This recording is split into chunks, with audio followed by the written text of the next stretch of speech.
Hey there, Bubby! Welcome to Shanghai. My name is Duke, and this is another grading video.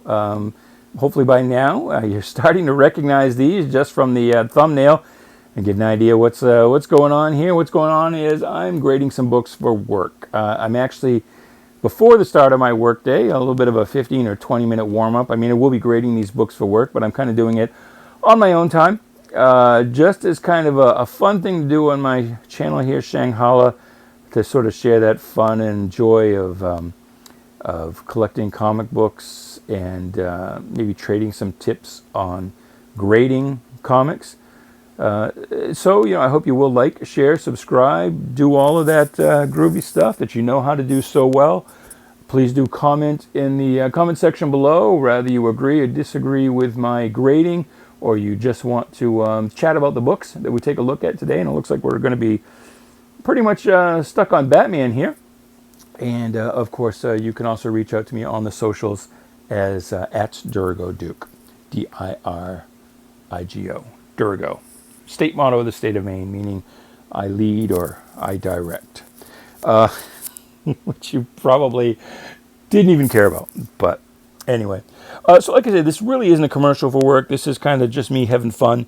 But just full disclosure to let you know, these books I'm grading will end up on eBay here probably within a week or so of when this video goes up, under the username .com comics, and or you might see them on sellmycomicbooks.com or on .comcomics.com. And if you are ever in beautiful downtown Freeport, Maine, please do stop into the retail store and say hi. It's .com comics, 136 Main Street, I think. It's across from the post office. All right, so let's get into it. This is an early appearance, not the first, but an early appearance of Ra's al Ghul, Ra's al Ghul. How many different ways do you want to say it? How many different ways can it be said? Can it be pronounced within one episode of Arrow? As a kid, I always said Ra's al Ghul, and so that is how I continue to say it. That's kind of a classic cover right there, classic Neil Adams cover. I hope you can see the whole thing. And so this will do well on the eBay. And what kind of grade are we going to give it? Well, I don't know that we can go quite to a fine, a 6.0. There's a little bit too much going on. It presents nicely. It's a nice looking copy, but once we get down to examining the defects, you've got some ticks here, a little longer rip there, some stronger rips there. You got some stressing here at the top, some stressing on the corner. Hope you see what I'm pointing at. I really can't see the camera. My head is below the camera right now. You got a little bit of a micro tear right there. That's probably, again, handling where somebody was holding while reading. And some folds there. So I'm probably got a little bit of a line right there. I am probably going to end up calling that a 5.5. But let's just take a look and see what else we've got going on. Well, we've got some more little tiny tears there. A little bit of soiling on this back cover. The cover is tight. The pages are nice. They're not a bright white, but they are certainly not really tanning or browning to any degree to speak of. We got a Robin, the Teenage Wonder by this time. And staples, the centerfold is nice and tight. Look at that. So this is not only Neil Adams' cover, Neil Adams' interior art. So that's going to do well on the eBay, I'm sure, even at this grade. So I believe I'm going to call that. Didn't see anything else that would really knock it down to a 5. But what do you think? With that folding right there, and these kind of more noticeable stress lines right there at the top staple, would that make it a 5 for you? For me, it doesn't, because it's still, and even with this micro tear here, it's still presentable enough. It's not a book you would be ashamed to put on your wall. That I think it can still have some fineness attached to it, if you will. It's not quite dipping down into the very good range. So wouldn't really call it a 5. I would call that a 5.5. No obvious defects to point out, but I'm going to call that a 5.5. And here's a cover, a book. You know, one of the previous videos we talked about a Batman issue that I see a lot of. This is another one. I see a ton of this particular issue, and I don't know why it is. That there are some issues you see a lot of, some you see relatively fewer of. But I think it is, again, it has to do with October cover date. So this would have been on the stands about 3 months earlier. So what is that? September, August, July. So this is a summer book, probably had a higher circulation, which just means there are more of them out there. Because again, sales these days are pretty steady. You know, they kind of slowly decline, some more or less slow than others. But back during this era, you still had spikes, seasonal spikes in sales. And so I think that's why we see some of these issues a lot more than others in the back issue market. And interestingly, that availability doesn't really translate to the price. The price is still on, you know, general average scarceness, and on content and vintage. But you don't see anything where, you know, books that went on sale in the summer are worth less because there's more of them. So I'm in a fine range on this, like a 6.0. It's a nice presentable copy. You know, it looks like, you know, 6.0 is something that looks like it's been read a few times and handled with moderate care, right? And that's exactly what this looks like. All of the edges are tight, crisp. The corners, you've got a little bit of blunting in that corner. This one's pretty tight. This one's got a blunting. You know, you've got some ticks. They're not really tears. And it doesn't look like, you know, the cover was folded back, so there's no, you know, long vertical crease. This corner is a little blunted, so this book might have been, you know, dropped once or twice, but not from a too high a distance. Back cover's nice. Paper quality is decent. Staples are nice and tight.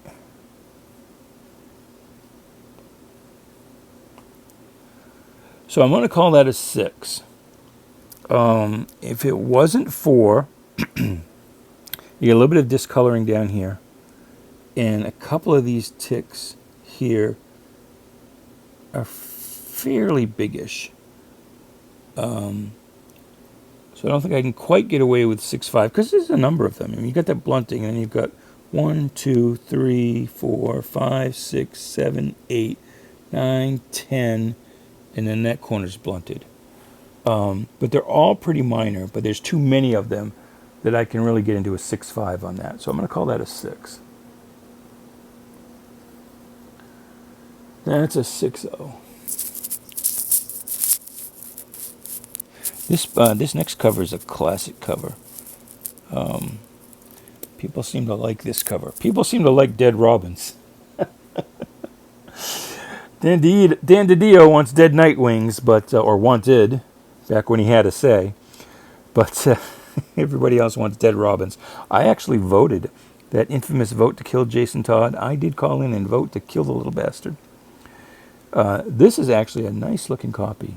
Is this Neil Adams inside as well? Nope. Irv Novick. Nothing wrong with Irv Novick. But, and the cover's not Adams either, obviously. Robin, oh no, not again! But, well, let's start at the back this time. So you got a little bit of wear.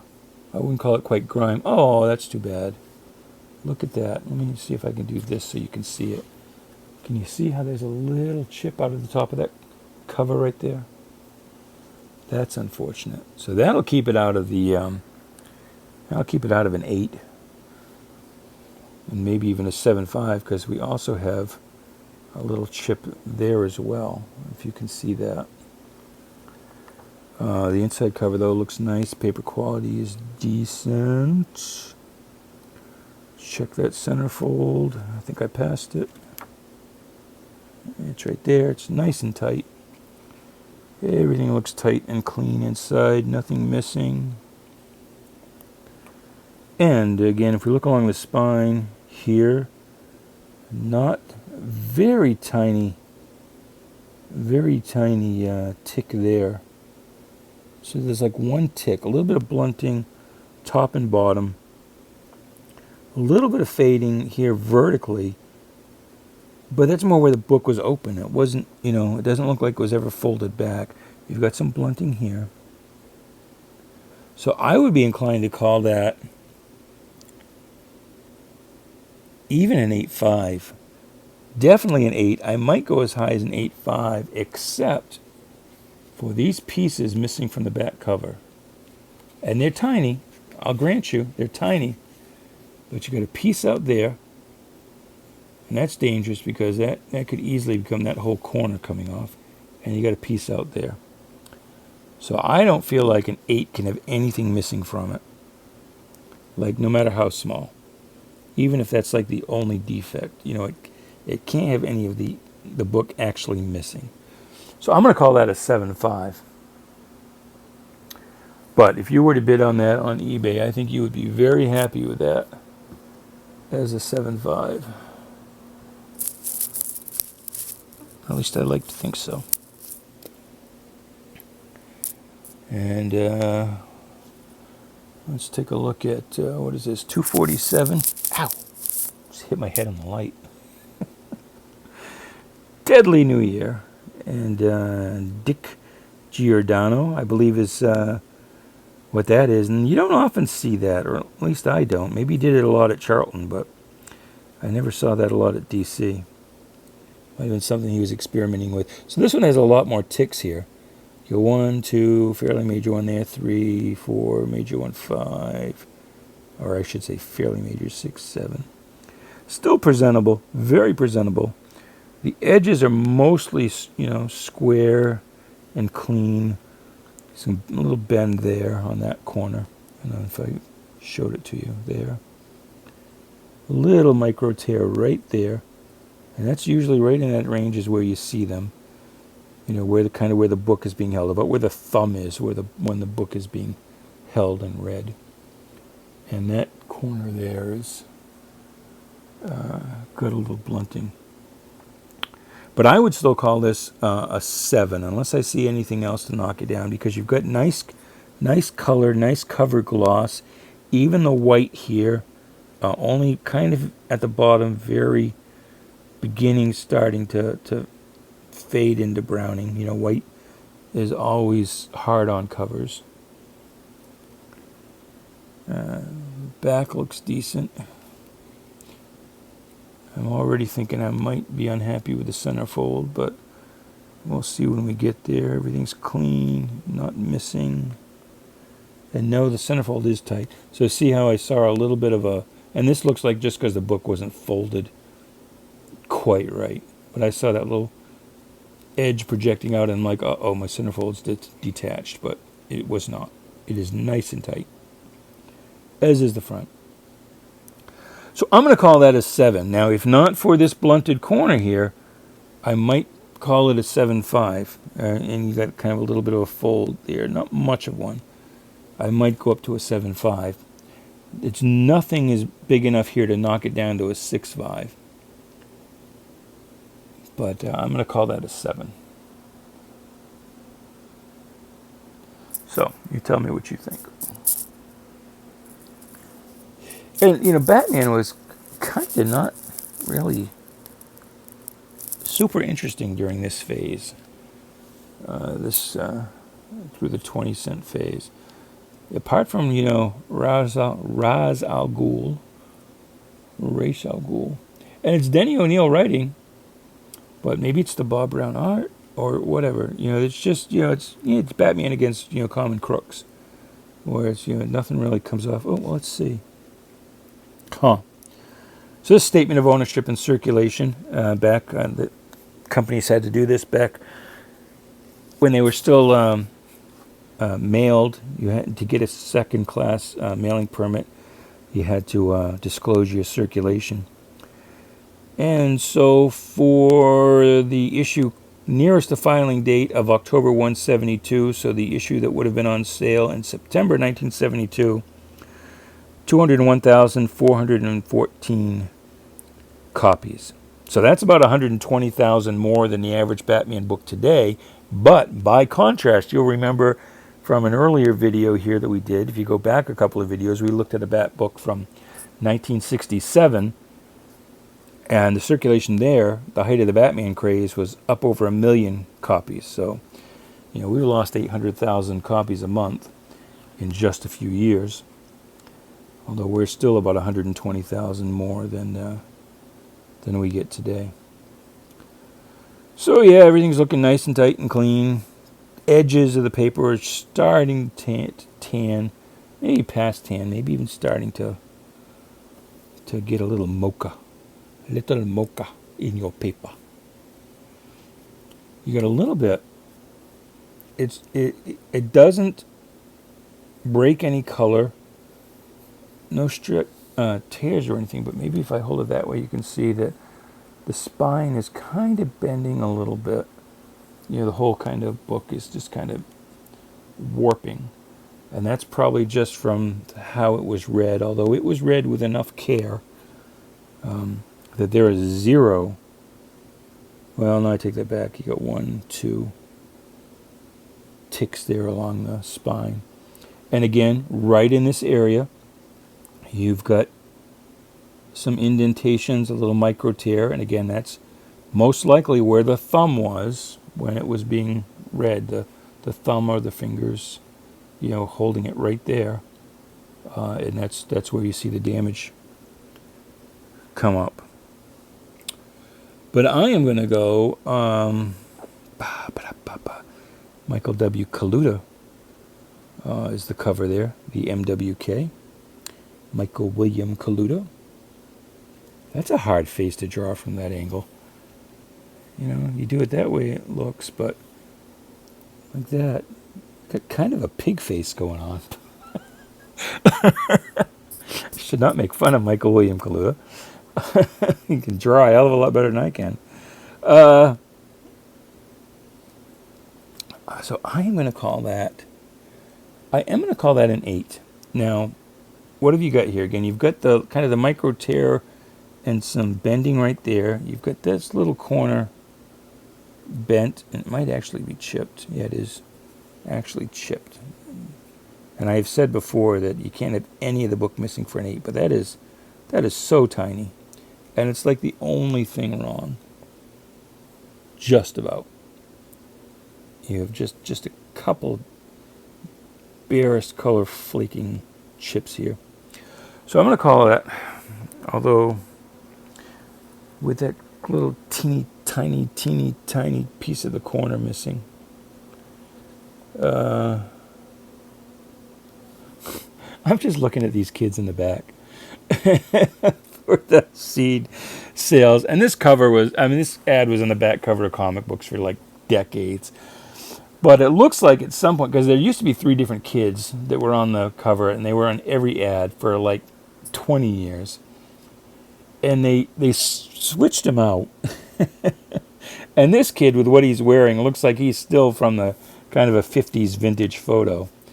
These look more 70s. But I was laughing because she looks like she would eat him alive. She would just gobble him right down. Brenda Jackson of Ohio. Poor old Mike Fitzpatrick of Pennsylvania wouldn't stand a chance.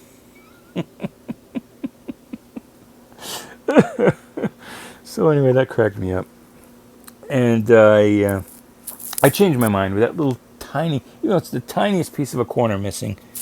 I don't like to have any kind of bit of a book missing from an 8, so I'm going to call that a 7.5. So you'll probably be pretty happy with that as a 7.5, I would think, hopefully, if you bid on that. What am I at for time? 19 minutes. Okay, I'm going to end it here. We'll probably have time for one more batch there. And other than that, we will see you next time. Please do like, share, subscribe, do all of the groovy things. And we'll see you next time. Until then, keep reading comics, keep having fun. And as I always say, good night, good luck, and please out there, please be good to each other.